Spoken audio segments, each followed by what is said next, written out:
أعوذ بالله من الشيطان الرجيم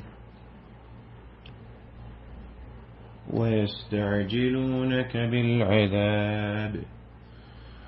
ولن يخلف الله وعده وإن يوما عند ربك كألف سنة مما تعدون بسم الله الرحمن الرحيم الحمد لله رب العالمين والصلاة والسلام على أشرف الأنبياء والمرسلين القائل البخيل من ذكرت عنده ولم يصل عليه فصلوات ربي وسلامه عليه 47 نمبر آیت سے انشاءاللہ آج کا درس شروع کریں گے۔ اللہ تعالیٰ فرماتے ہیں، سورۃ الحج کی 47 نمبر آیت ہے، اللہ تعالیٰ فرماتے ہیں وَيَسْتَعْجِلُونَكَ بِالْعَذَابِ، اور وہ طلب کرتے ہیں عذاب کی، وَلَن يُخْلِفَ اللَّهُ، اور ہرگز یخلف اللہ نہیں خلاف ورزی کرتا اللہ تعالی، اور ہرگز نہیں خلاف ورزی کرتا اللہ تعالی وعدہ، اپنے وعدے کی، وَإِنَّ، اور بے شک، یومن، ایک روز یا ایک دن، عند ربک، تیرے رب کے ہاں یا تیرے رب کے نزدیک، کألف سنۃ، 1000 سال کے برابر ہے، مما تعدون، اس کے بدلے میں جو تم گنتے ہو، جس کا تم شمار کرتے ہو، یعنی جو تمہارے نزدیک سال ہے، اللہ تعالی کے ہاں ایک دن 1000 سال کے برابر ہے، تمہارے 1000 سال کے برابر اللہ تعالی کا ایک دن ہے۔ اس آیت کے شروع میں اللہ تعالی نے فرمایا وَيَسْتَعْجِلُونَكَ، یہ لفظ یستعجلون عجلہ سے ہے، عجلہ کا عجلت سے ہے، عجلت لفظ اردو میں استعمال کیا جاتا ہے، عجلہ کا مطلب جلدی، اور عربی کے اندر یا سین تا جس فعل کے ساتھ ملا دیا جائے یا داخل کر دیا جائے جس فعل پر، اس کے معنی طلب میں بدل جاتے ہیں، یعنی وہ طلب کرتے ہیں، مطالبہ کرتے ہیں عذاب کے جلدی آ جانے کا، جلدی آنے کا عذاب کے، یعنی ان پر وہ بات جو رسول اللہ صلی اللہ علیہ وسلم جس کے متعلق ان کو ڈرایا کرتے تھے، جو آیات سناتے تھے ان کے کفر پر یا ان کے انکار قرآن پر، یا جو باقی صحابہ تھے ان کا مذاق اڑانا یا ان کو اذیت دینا، ان سارے معاملات پر جو نبی اکرم صلی اللہ علیہ وسلم عذاب کی وعید ان کو سنایا کرتے تھے، ان کے کفر پر جو عذاب کی وعید سنایا کرتے تھے، تو اس کو وہ مطالبہ اس چیز کا کرتے تھے کہ یہ چیز جلد آ جائے، یہ جو تم کہتے ہو، جس کے متعلق تم بات کرتے ہو، نبی اکرم صلی اللہ علیہ وسلم کو مخاطب کر کے وہ کہتے، یہ آتا کیوں نہیں، یہ وجہ کیا ہے کہ وہ مؤخر ہو رہا ہے۔ اور یہی وجہ تھی کہ جو کفار مکہ سردار تھے، کفار مکہ کے، کفار قریش جو تھے، ان کے جو سردار تھے، وہ مذاق بنایا کرتے تھے کہ اچھا بھائی تم اتنے، وہ عذاب آئے گا تو ہم یہ کر لیں گے، ہم ادھر چلے جائیں گے، ہم ایسا کر لیں گے۔ نبی اکرم صلی اللہ علیہ وسلم نے فرشتوں کے متعلق بتایا، قبر میں فرشتے ہوں گے، منکر نکیر کے متعلق بتایا، تو مذاق کرنے لگے کہ اچھا ابو جہل تم اتنے پکڑ لینا۔ ابو جہل نے بلکہ کہا کہ اچھا ابو لہب اور فلانا یہ اتنے پکڑ لیں گے، باقیوں کو میں دیکھ لوں گا، باقیوں کا حساب میں کر لوں گا۔ اس طرح کے مذاق اور اس طرح کی باتیں نبی اکرم صلی اللہ علیہ وسلم کی وعیدوں پر، جو نبی اکرم صلی اللہ علیہ وسلم اللہ تعالی کی طرف سے بتاتے تھے، ان پر مشرکین مکہ اور کفار مکہ کرتے، اور پھر وہ عذاب طلب بھی کرتے کہ بھئی کہاں پہ ہے، یہ تو آتا ہی نہیں، یہ تو بڑی دیر ہو گئی ہے، یہ تو آ ہی نہیں رہا، تم بس کہتے رہتے ہو۔ اور امام شوکانی رحمہ اللہ نے یہ چیز لکھی ہے کہ یہاں پر ان کا عذاب کو طلب کرنا مذاق کے طور پہ تھا، استہزاء کے طور پہ تھا، وہ استہزان کہتے تھے کیونکہ ان کا یقین نہیں تھا اس چیز پر. وہ کہتے تھے کہ آنا تو ہے نہیں، اور یہ محمد نعوذ باللہ جو ہے یہ تو ہے ہی پاگل،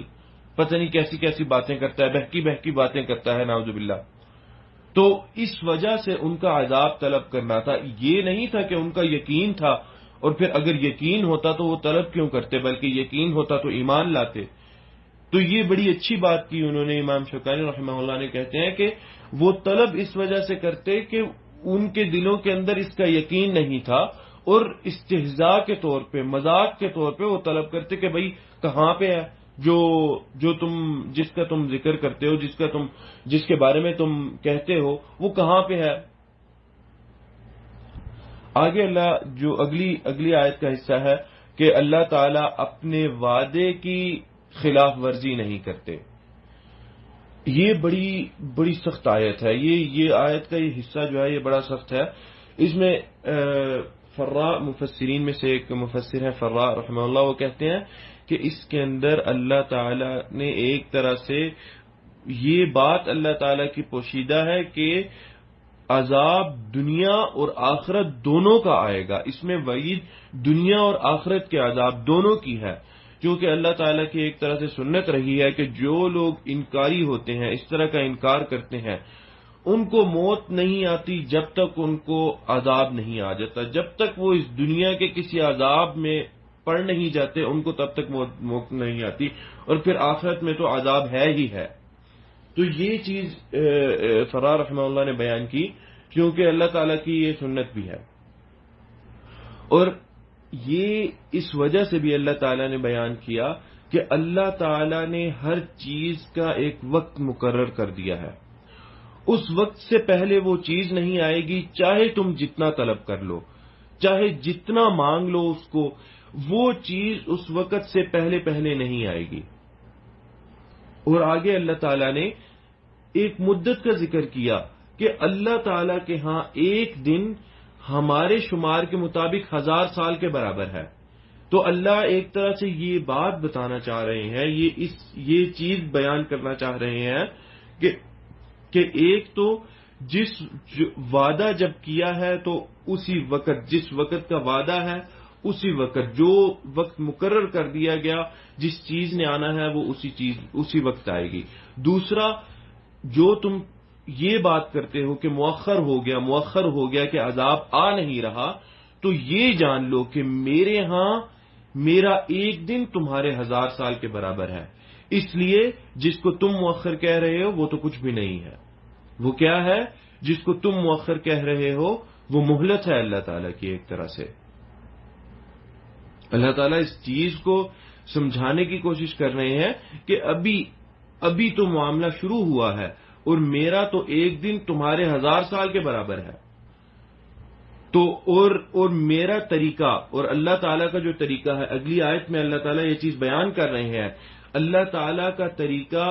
جیسے کہ پچھلی کلاس میں، پچھلے درس میں بھی اس چیز کا ذکر کیا کہ کوئی اندھیر نگری نہیں ہے یہ کہ غلطی ہوئی اور فوراً اللہ تعالیٰ کا عذاب آ گیا. نہیں، یہ اللہ تعالیٰ کا طریقہ اور اللہ کی سنت نہیں ہے. اللہ کا طریقہ ہمیشہ سے یہ رہا ہے کہ اللہ تعالیٰ نے وقت دیا، مہلت دی، اور مہلت پانے کے بعد جب وہ ایمان نہ لائے، کفار ایمان نہ لائے، اپنی اسی طرح ہٹ درم رہے، اپنی رائے پر ہی رہے، جو ان کی سوچ ہے اس سوچ سے ہٹے نہیں، تب اللہ تعالیٰ کا عذاب آیا. اور اسی لیے اللہ نے یہ مدت بھی بیان کی ہے کہ جلدی نہ کرو، کیونکہ میرے ہاں تو ایک دن تمہارے 1000 سال کے برابر ہے. اور اس لیے کچھ علماء نے، مفسرین رحمہ اللہ نے یہ چیز بیان کی ہے کہ اللہ تعالیٰ کچھ قوموں کو جلدی عذاب دیتے ہیں، اور وہ کیا ہے؟ وہ یہ ہے کہ اللہ تعالیٰ ان کو 300-400 سال بعد پکڑ لیتے ہیں. یہ یعنی مفسرین نے جو یہ بات کی ہے، یہ کثرت قرات سے قرآن کے اندر جو واقعات اور جو نبی اکرم صلی اللہ علیہ وسلم نے احادیث میں چیزیں بیان کی ہیں قوموں کے ہلاک ہونے کی، ان کو پڑھ کر اور ان کو سمجھ کر یہ چیز اخذ کی ہے